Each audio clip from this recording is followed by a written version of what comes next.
Hello friends, इस video में हम बात करने वाले हैं पाइथन ऑपरेटर्स के बारे में। सो टोटल 7 कैटेगरीज हैं ऑपरेटर्स की। तो हम बारी बारी से हर एक ऑपरेटर्स के बारे में डिटेल में जानेंगे। तो सबसे पहले शुरू करते हैं एरिथमेटिक ऑपरेटर्स से। एरिथमेटिक ऑपरेटर सबसे ज़्यादा यूज़फुल रहते हैं क्योंकि मेनली जो भी कॉम्पिटिशन होती है, एडिशन हो गया, सब्ट्रैक्शन हो गया, मल्टीप्लिकेशन हो गया, डिवीजन हो गया, मॉड्यूलस हो गया, ये सारा हम परफॉर्म कर पाएंगे with the help of this operators. So one by one समझते हैं। सबसे पहले normal addition operator plus symbol, जैसे कि x इज इक्वल टू 12 है, y इज इक्वल टू 18 है और हमने प्रिंट किया x प्लस वाई तो हमें मिल जाएगा 30। ये सबसे सिंपल था। एडिशन की तरह हम सब्ट्रैक्शन भी परफॉर्म कर सकते हैं, उसके लिए सिंबल है माइनस। तो x माइनस वाई किया तो 12 माइनस 18 परफॉर्म होगा और हमें मिलेगा -6।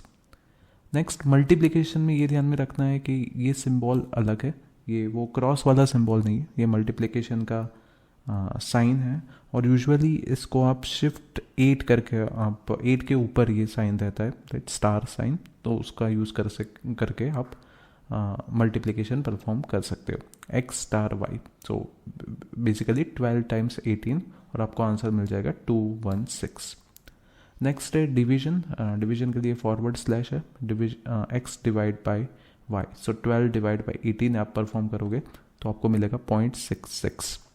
सो यहाँ पे ये ध्यान में रखना है कि ये आंसर आपको रियल में मिल रहा है, राइट, इंटीजर नहीं है, ये रियल है जब आप ये फॉरवर्ड स्लैश से डिवीजन परफॉर्म करोगे तो।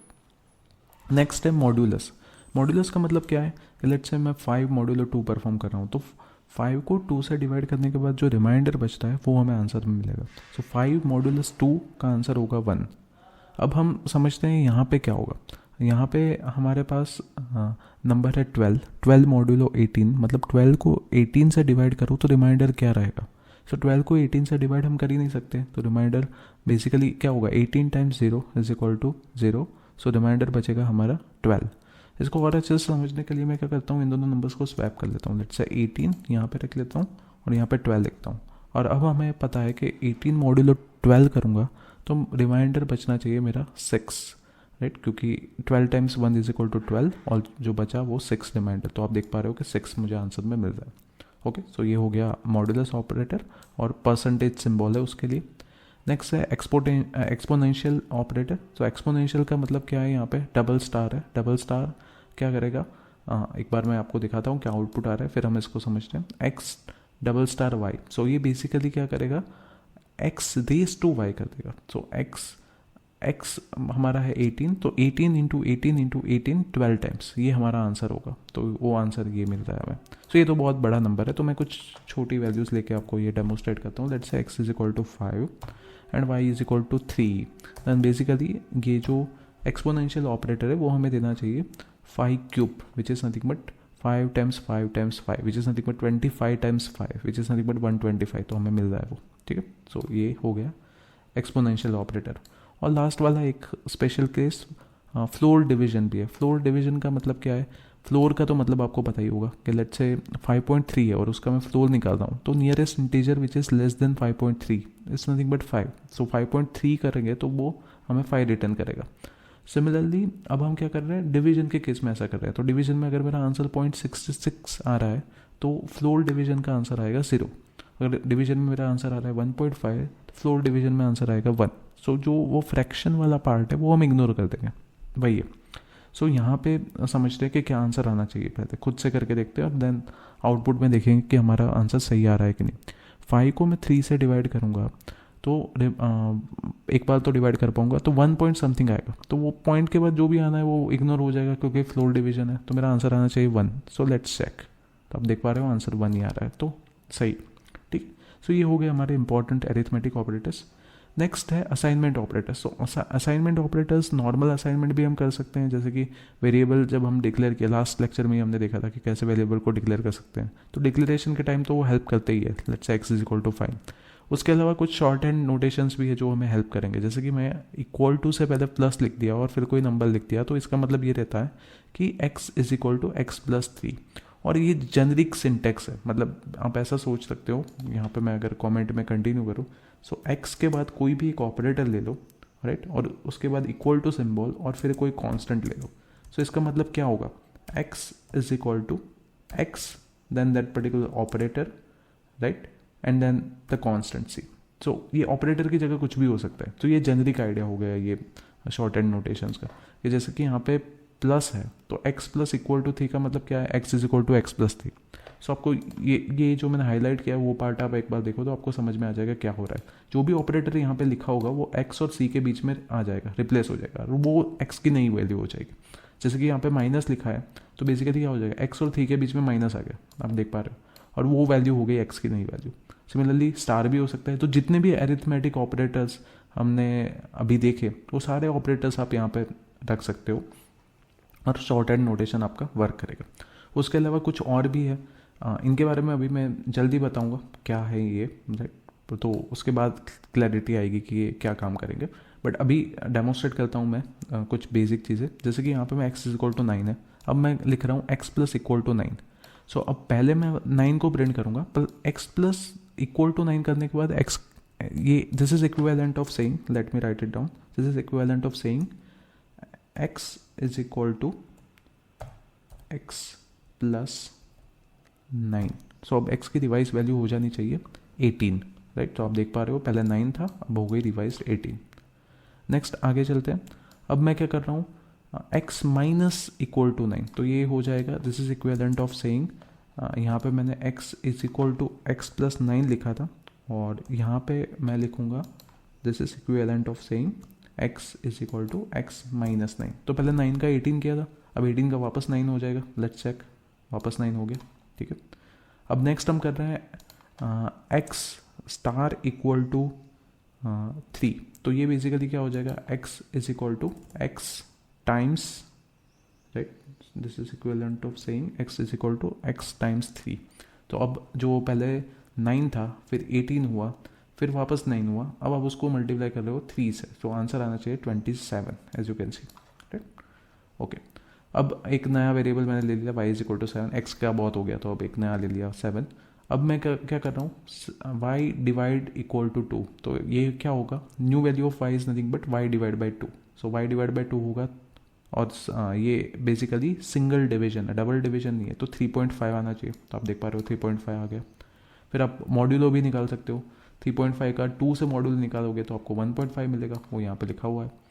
और फिर बात की हुई है एक्सपोनेंशियल की, right. So y raise to 5 हम परफॉर्म करेंगे बेसिकली, सो ये हो जाएगा 1.5 रेस टू 5, तो वो आएगा 7.59, राइट। सो ये बात हो गई हमारे असाइनमेंट ऑपरेटर्स की। और आगे बढ़ते हैं। अब कंपैरिजन ऑपरेटर्स, ये भी बहुत ही इंपॉर्टेंट रहते हैं जब हम न्यूमेरिक कंपैरिजन जब भी करनी होती है। लेट्स से मैं टेम्परेचर मेजर कर रहा हूँ रूम का, तो टेम्परेचर जब तक let's say less than 40 degree है तब तक AC ऑन नहीं होगा, समथिंग लाइक दिस, राइट। सो उस टाइम पे ये लेस देन हेल्प करेगा हमें। फिर ग्रेटर देन भी होता है, इक्वल टू होता है, राइट। लेट्स से कोई स्पेशल वैल्यू पे आपको कोई स्पेशल मैसेज प्रिंट करवाना है, राइट। लेट्स से आप कोई मार्क्स किसी के 100 आउट ऑफ 100 आ गए और आप उसको कॉन्ग्रेचुलेशंस बोलना चाह रहे हो, तो x आपका लेट्स से वेरिएबल है जिसमें मार्क्स है, और वो y लेट्स से आपने 100 ले लिया, तो आप ऐसी कंडीशन चेक करवा सकते हो कि ये दोनों सेम है कि नहीं, और सेम है तो then you will perform some action, right. Equal to के बाद नॉट इक्वल टू भी होता है, वो भी कभी कभी हेल्पफुल रहता है। फिर x ग्रेट, क्योंकि कोई स्पेसिफिक वैल्यू पे आपको कोई पर्टिकुलर, अगर x की वैल्यू कोई स्पेसिफिक वैल्यू नहीं है देन समथिंग इज रॉन्ग, और फिर आप कुछ मैसेज प्रिंट करवा सकते हो। यहाँ पे ग्रेटर देन हो गया, लेस देन हो गया, फिर कंबाइन भी कर सकते हो। ये मैथ्स जैसा ही है, मतलब मैथ्स में जैसे होता है greater than equal to, less than और इक्वल टू, राइट। और जस्ट सिंबल अलग है, ग्रेटर देन फिर इक्वल टू वाली साइन, लेस देन फिर इक्वल टू वाली साइन। ओके, सो अब चेक करते हैं क्या हो रहा है। जैसे x की वैल्यू 5 ले ली, y की वैल्यू 5 ले ली, तो पहला हमारा इक्वल टू है वो चेक करते हैं कि तो x is equal to y है कि नहीं। ये नॉर्मल इक्वल टू नहीं है, 2 बार हमने यूज़ किया। कंपैरिजन में ये ध्यान रखना है, comparison is not equal to assignment. यहाँ पे मैं x is equal to y नहीं लिख रहा हूँ, मैं चेक कर रहा हूँ कि x is equal to y है कि नहीं, right. Like question mark, whether x is equal to y, x is equal to y then question mark, right. तो इसका आंसर या तो यस होगा या तो नो होगा, मतलब या तो ट्रू होगा या तो फॉल्स होगा। So in this particular case it's true because x is equal to y। अब मैं वैल्यू चेंज कर देता हूँ, लेट्स से y इज इक्वल टू 6 कर लिया, y इज इक्वल टू 6 कर लिया, और वापस से वही चेक कर रहे हैं कि x is equal to y then question mark. तो ये बोलेगा नहीं, ये तो अब अलग हो गया, फॉल्स आएगा, राइट। सो फॉल्स मिलता है मुझे। नेक्स्ट मैं चेक करूँगा whether x is greater than y। So x की वैल्यू 5 है, y की वैल्यू 6 है, तो ये फॉल्स बताना चाहिए, राइट, फॉल्स बता रहा है। फिर चेक कर रहा हूँ x less than y, x less than y है कि नहीं, तो ये ट्रू होगा क्योंकि एक्स इज इक्वल टू 5 है, वाई इज इक्वल टू 6 है, राइट। सो ये हमें बताएगा ट्रू, राइट।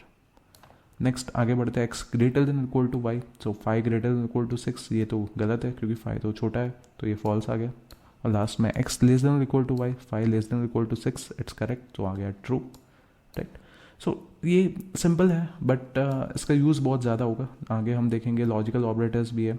तो कभी कभी क्या होगा कि एक से ज़्यादा कंडीशंस होंगी, तो एक कंडीशन आपने ऐसे लिख ली x greater than y and करके फिर आप कोई दूसरी कंडीशन भी लगाओगे, तो एक से ज़्यादा कंडीशंस आप कंसिडर कर सकते हो, और वो जो इंडिविजुअल कंडीशंस बनेगी तब आप यूजुअली ये उसमें ये कंपैरिजन ऑपरेटर्स का यूज़ करोगे। नेक्स्ट मैं बता रहा था वही लॉजिकल ऑपरेटर जिसमें मैं एंड की बात कर रहा था। लेट्स से आप ये रेंज में कुछ हो आपका वैल्यू एक्स, तब आप कोई एक्शन परफॉर्म करना चाह रहे हो, whether x is less than 15 and का मतलब क्या है, जब ये दोनों कंडीशन ट्रू होगी तब हमें आंसर ट्रू मिलेगा, अदरवाइज हमें आंसर फॉल्स मिलेगा। सो एक एग्जांपल कंसिडर करते हैं, let's say x is equal to 11, so x is equal to 11 के लिए पहली कंडीशन ट्रू है, 11 इज लेस देन 15, बट दूसरी कंडीशन अब हमारी गलत है, 11 less than 10, this is false. So एक भी कंडीशन अगर गलत हुई तो हमें आंसर फॉल्स मिलेगा, तो आप देख पा रहे हो कि पहला आंसर हमारा फॉल्स है। अब वही एंड की जगह मैं और लिख दूँ तो और का मतलब क्या है, at least one condition is true then my answer is true. So x is 11 less than 15, ये कंडीशन तो ट्रू हो गई, तो मेरा आंसर आ जाएगा ट्रू, राइट। सो ये हो गया। और नेक्स्ट वाला जो है, लेट्स से मैं एक्स की वैल्यू 9 कर लेता हूँ, 9 कर लिया तो 9 is less than 15 and 9 is also less than 10, तो दोनों कंडीशन ट्रू हो गई। So if all the conditions are true then and में हमें आंसर मिलेगा ट्रू, तो आंसर आ रहा है ट्रू इस ये केस में। सो एंड में ये ध्यान में रखना है कि जितने भी कंडीशंस हम ले रहे हैं, नॉट नेसेसरी 2 कंडीशंस, एक से 2 से भी ज़्यादा कंडीशंस हो सकती है, पर जितनी भी कंडीशंस है अगर वो सारी ट्रू होगी तब आपका ओवरऑल कंडीशन, जो मेगा कंडीशन आप बोल सकते हो या एक्सप्रेशन बोल सकते हो, वो ट्रू होगा। और के केस में क्या है कि एटलीस्ट एक भी ट्रू हो गई तो वो पूरा एक्सप्रेशन आपका ट्रू हो जाएगा, राइट। उसके अलावा तो और कब फॉल्स देगा, जब सारी कंडीशंस आपकी फॉल्स है तब वो फॉल्स देगा, राइट। सो एक बार मैं डेमोस्ट्रेट करता हूँ, ये वाला और वाला है, तो बाकी इसको मैं अभी हटा देता हूँ, इसकी ज़रूरत नहीं है, तो अभी और पे फोकस करते हैं। सो लेट्स से मैं एक्स की वैल्यू दे रहा हूँ 25, सो 25 के केस में क्या है, 25 लेस देन 15 ये भी फॉल्स है और 25 लेस देन 10 ये भी फॉल्स है, तो हमारा आंसर आना चाहिए जब मैं ये प्रिंट करूँगा तो फॉल्स, तो आप देख पा रहे हो ये फॉल्स आ गया, राइट। सो सारी कंडीशंस फॉल्स होगी तब और में आपको फॉल्स मिलेगा, और सारी कंडीशंस ट्रू होगी तब आप एंड में आपको ट्रू मिलेगा, राइट। ये ध्यान में रखना है आपको। अब एक और बात करते हैं नॉट की। नॉट में क्या हो जाएगा कि ये कंडीशन चेक होगी और वो उसमें नहीं हो, मतलब जो भी आंसर आ रहा है उसका उल्टा हमें आंसर में मिलेगा, right.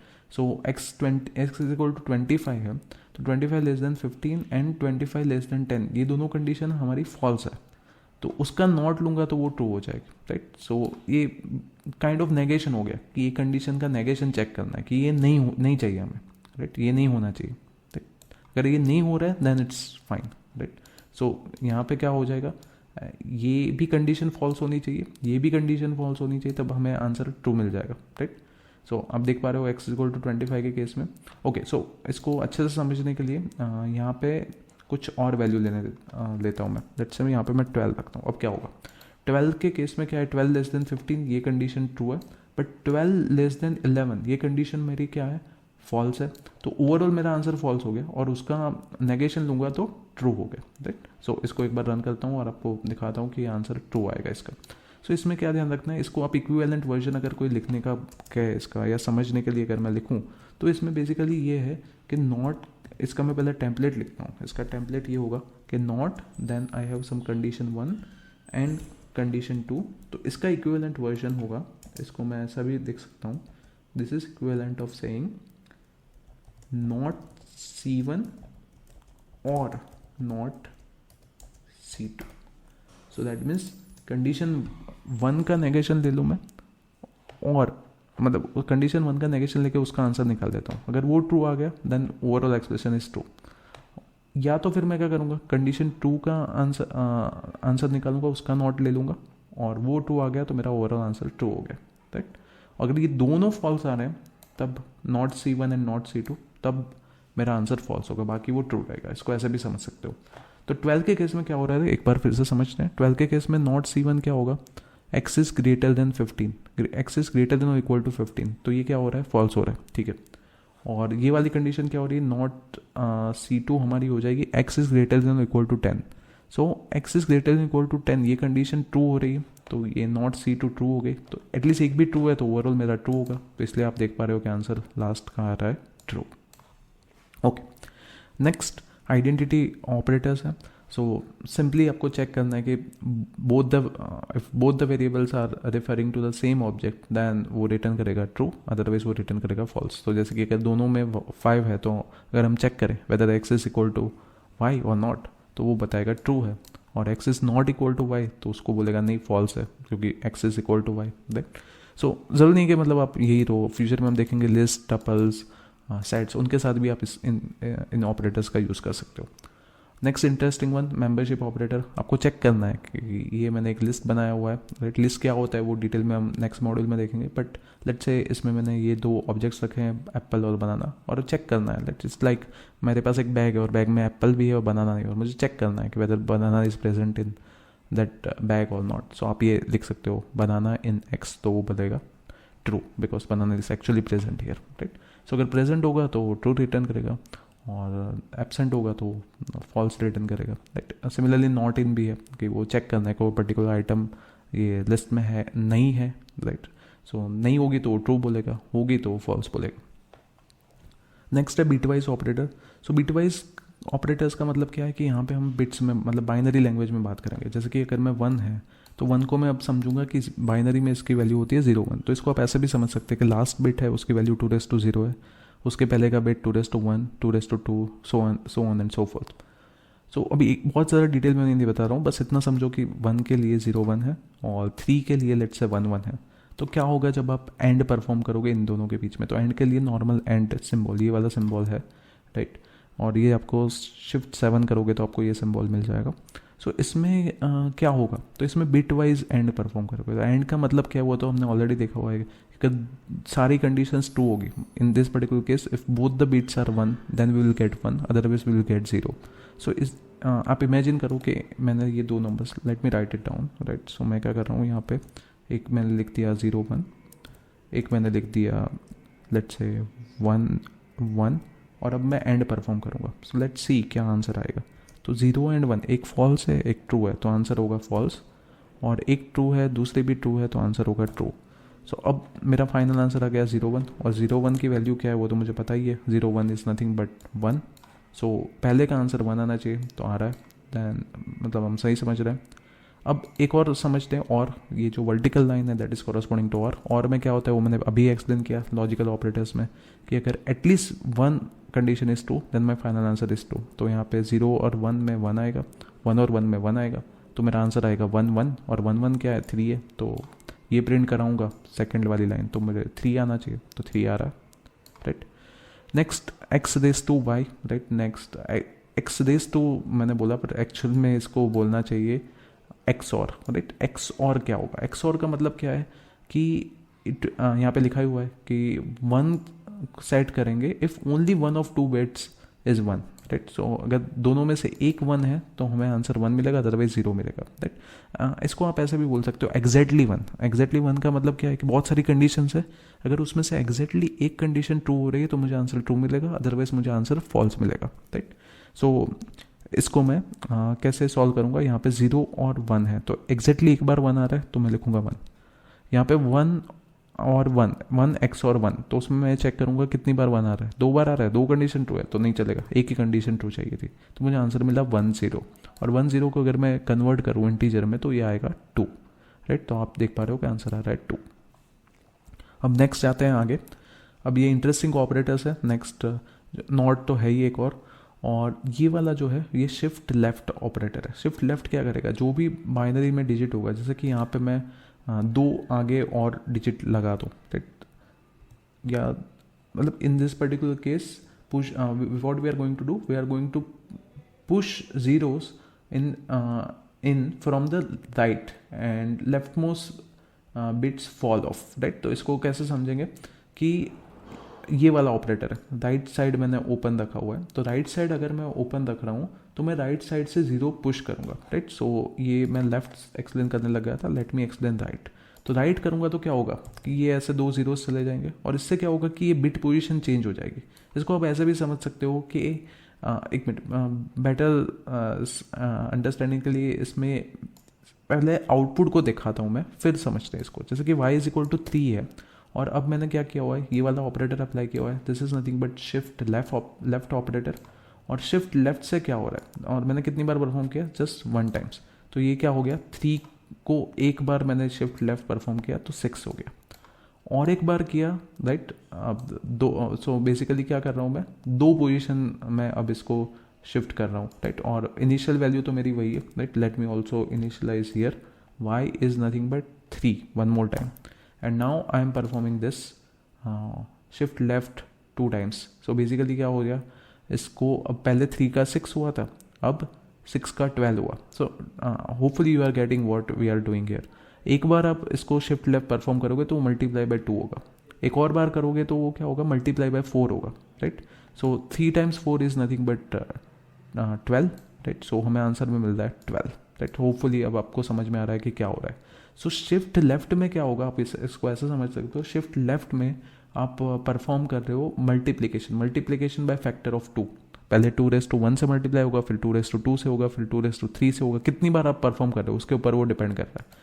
So now can you guess what will happen if I print here this. अब मैंने क्या कर दिया, यहाँ पे 2 की जगह पे लेट्स से मैं 3 लिख रहा हूँ, that you can think for 1 minute and then check the outcome. अब क्या होगा, 3 विल बी मल्टीप्लाइड बाय, यहाँ पे क्या हुआ था, 1 एक बार किया तब क्या हुआ था, it was multiplied by 2⁻1 which is nothing but 2, इसलिए हमें आंसर मिला 6। एक और बार किया तब क्या हुआ था, it was multiplied by 2⁻2 which is nothing but 4, इसलिए हमें आंसर मिला 4 times 3 which is nothing but 12। अब मैं क्या कर रहा हूँ, 3 लिख रहा हूँ यहाँ पे, तो it will be multiply by 2⁻3 which is nothing but 8। So 8 times 3 which is nothing but 24। सो इसका आंसर में आना चाहिए था 24, तो आ रहा है 24, that. So we are doing fine. So ये बात हो गई शिफ्ट लेफ्ट की। अब शिफ्ट राइट में क्या होगा, शिफ्ट राइट में इसका उल्टा हो गया, यहाँ पे हम मल्टीप्लाई कर रहे हैं तो शिफ्ट राइट में डिवाइड होगा। तो वो क्या करेंगे हम, डिवाइड बाई, यहाँ पे 1 लिख रहा है तो डिवाइड बाई 2 होगा। सो y की वैल्यू 3 है, right. Again y is 3 still, so 3 को 2 से डिवाइड करेंगे तो आंसर होगा 1 point something, but to be precise 1.5। But ये नॉर्मल डिवीजन, मतलब फ्लोर डिवीजन होगा। सो फ्लोर डिवीजन में क्या होगा, वो 0.5 वाला फैक्टर चला जाएगा, तो हमें आंसर मिलेगा सिर्फ 1। This is also because we are talking about normal binary representation में, फ्लोटिंग पॉइंट अरिथमेटिक की बात नहीं कर रहा, इसलिए हमें आंसर मिलेगा 1। सो सिंपली आप इतना याद रख सकते हो कि ये जो ऑपरेटर होगा शिफ्ट लेफ्ट ऑपरेटर, उससे हम क्या कर रहे हैं, मल्टीप्लाई बाय फैक्टर ऑफ 2, और शिफ्ट राइट से हम divide by factor of 2, right. So ये फास्ट मल्टीप्लिकेशन के लिए जब आपको फैक्टर ऑफ 2 से मल्टीप्लिकेशन करना है तब ये बहुत ही हेल्पफुल रहते हैं, ये शिफ्ट लेफ्ट और shift right operators. Okay, so अब एक और इम्पॉर्टेंट चीज़, ऑपरेटर्स तो सारे हमने समझ लिए, बाकी आप प्रैक्टिस करना ताकि आप ज़्यादा फैमिलियर होंगे इनसे। और बहुत सारे ऑपरेटर्स है, लेट्स से कोई एक्सप्रेशन दे दिया उसमें बहुत सारे ऑपरेटर्स है, तो किस ऑर्डर में आप इसको इवेल्युएट करेंगे, क्योंकि ऑर्डर ऑफ इवेल्युएशन मैटर्स। क्योंकि अगर आपने कोई अलग ऑर्डर में इवेल्युएट किया तो सेम एक्सप्रेशन के बहुत सारे अलग अलग आंसर्स भी हो सकते हैं, तो उसके लिए ये प्रेसिडेंस है।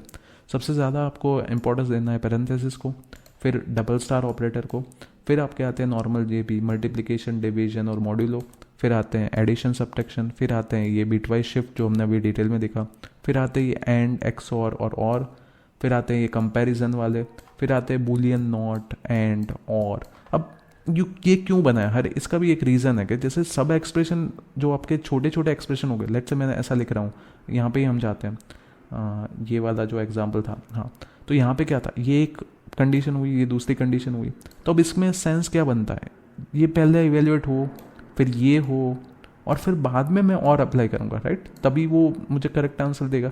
एक ही को कंप्लीट करके मैंने और अप्लाई कर दिया तो मतलब ही नहीं है, क्योंकि ये और तो एटलीस्ट 2 ऑपरेंड्स चाहिए उसको अप्लाई करने के लिए। तो प्रेसिडेंस अगर मुझे पता भी नहीं है तो भी मैं बता सकता हूँ कि पहले ये एग्जीक्यूट होगा, फिर ये एग्जीक्यूट होगा, और फिर बाद में ये जो लॉजिकल ऑपरेटर है वो लास्ट में एग्जीक्यूट होगा, क्योंकि ये एग्जीक्यूट तब होना चाहिए जब सारी सब कंडीशंस इवेल्युएट कर दिया आपने। इसका आंसर हमें पता है 1 है, इसका आंसर हमें पता है लेट्स से 0 है, तब हम अप्लाई करेंगे उन दोनों के बीच में, और पहले से अप्लाई करने का कोई सेंस नहीं है, राइट। इसलिए आप देख पा रहे हो कि ये जो अपना फाइनल जो ऑपरेटर्स हैं, लॉजिकल ऑपरेटर्स हैं, वो पीछे आ रहे हैं, राइट। वो शुरू में नहीं आ रहे, राइट। शुरू में हम बात कर रहे हैं ये सारी चीज़ों की, ये हमारे कंपैरिजन वाले भी आ गए यहाँ पे, फिर ये बूलियन आ गए, फिर हम बात कर रहे हैं ये वाले ऑपरेटर्स की, जो है कंडीशनल ऑपरेटर्स, जो मैं बता रहा था कि इफ एल्स के अंदर हम ये लिखने वाले हैं, वो ऑपरेटर्स आ गए, राइट।